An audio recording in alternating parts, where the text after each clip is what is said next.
Today, there are a lot of misconceptions about what Marxism is, not just amongst its critics, but even among self-proclaimed Marxists and leftists. People often see Marxism as utopian or idealistic, a failed dream of obscure 19th century academics, but the reality is that Marxism is not only an incredibly applicable tool, but a relevant guide to action in addressing many of the world's problems. We'll be aiming to put some of these misconceptions to rest by exploring the core component parts of Marxism in 3 short videos. This is the first. Marxist philosophy is based in materialism. So what is materialism? Materialism is an understanding that the world around us is objective, perceived through the eyes of individuals, but fundamentally made up of matter. Materialism rejects superstition and reaction, belief in the supernatural and pseudo-scientific, where idealism upholds consciousness as the deciding factor in existence, be that the idea that when you die the sun won't rise again, or that we are merely pawns in the game of some greater being. Materialism upholds physical matter as the deciding factor in existence, in our shared experience of the world around us, corroborated by all the teachings of natural science.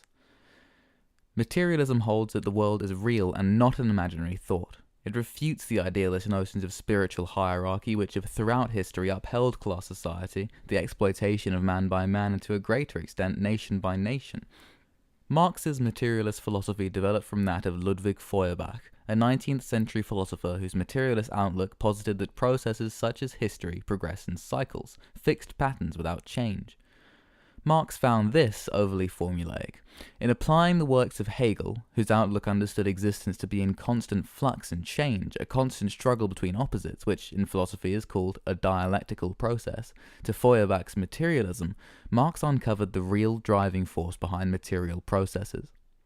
His resulting theory, Dialectical Materialism, a synthesis of the two theories, taking the best from both, is a continuation and expansion of the works of these two philosophers, bringing them out of the idea that processes are isolated or that the universe is imagined into the dialectical material world, effectively turning them on their heads. But Marx didn't want to leave philosophy in the realm of idle discussion and debate. For Marx, the point of philosophy was not just to interpret the world, but to change it.